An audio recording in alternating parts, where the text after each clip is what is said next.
The funny walking stick. To pay Mrs. Twit back for the worms in his spaghetti, Mr. Twit thought of a really clever, nasty trick. One night, when the old woman was asleep, he crept out of his bed and took her walking stick downstairs to his work shed.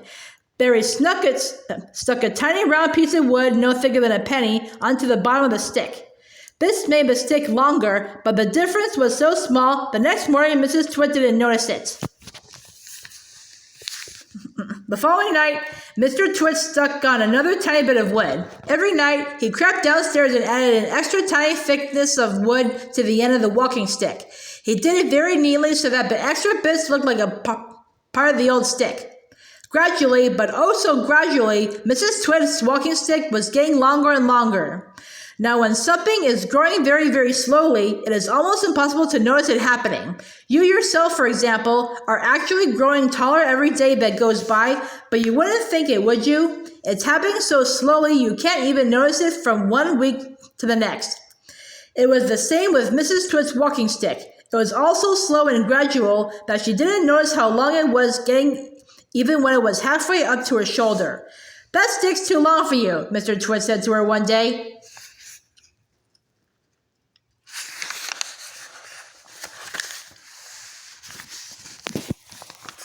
"Why, so it is," Mrs. Twit said, looking at the stick. "I've had a feeling there was something wrong, but I couldn't for the life of me think what it was."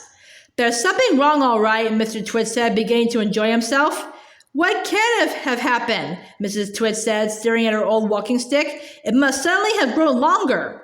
"Don't be a fool," Mr. Twit said. "How can a walking stick possibly grow longer? It's made of dead wood, isn't it? Dead wood can't grow." "Then what on earth has happened?" cried Mrs. Twit. "It's not the stick, it's you," said Mr. Twit, grinning horribly. "It's you that's getting shorter. I've been noticing it for some time now."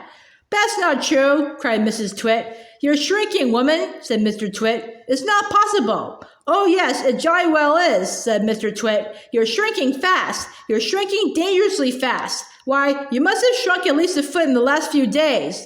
"Never!" she cried. "Of course you have. Take a look at your stick, you old goat, and see how much you've shrunk in comparison. You've got the shrinks, that's what you've got. You've got the dreaded shrinks." Mrs. Twit began to feel so trembly she had to sit down. Mrs. Twit has the shrinks. As soon as Mrs. Twit sat down, Mr. Twit pointed at her and shouted, "There you are! You're sitting in your old chair and you've shrunk so much your feet aren't even touching the ground."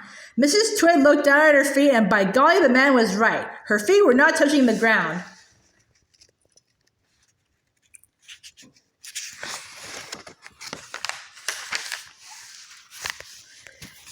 Mr. Twit, you see, had been just as clever with his chair as he'd been with the walking stick. Every night when he had gone downstairs and stuck a little bit extra onto the stick, he had done the same to the four legs of Mrs. Twit's chair.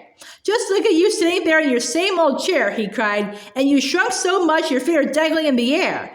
Mrs. Twit went white with fear. "You've got the shrinks," cried Mr. Twit, pointing his finger at her like a pistol. "You've got them badly. You've got the most terrible case of shrinks I've ever seen."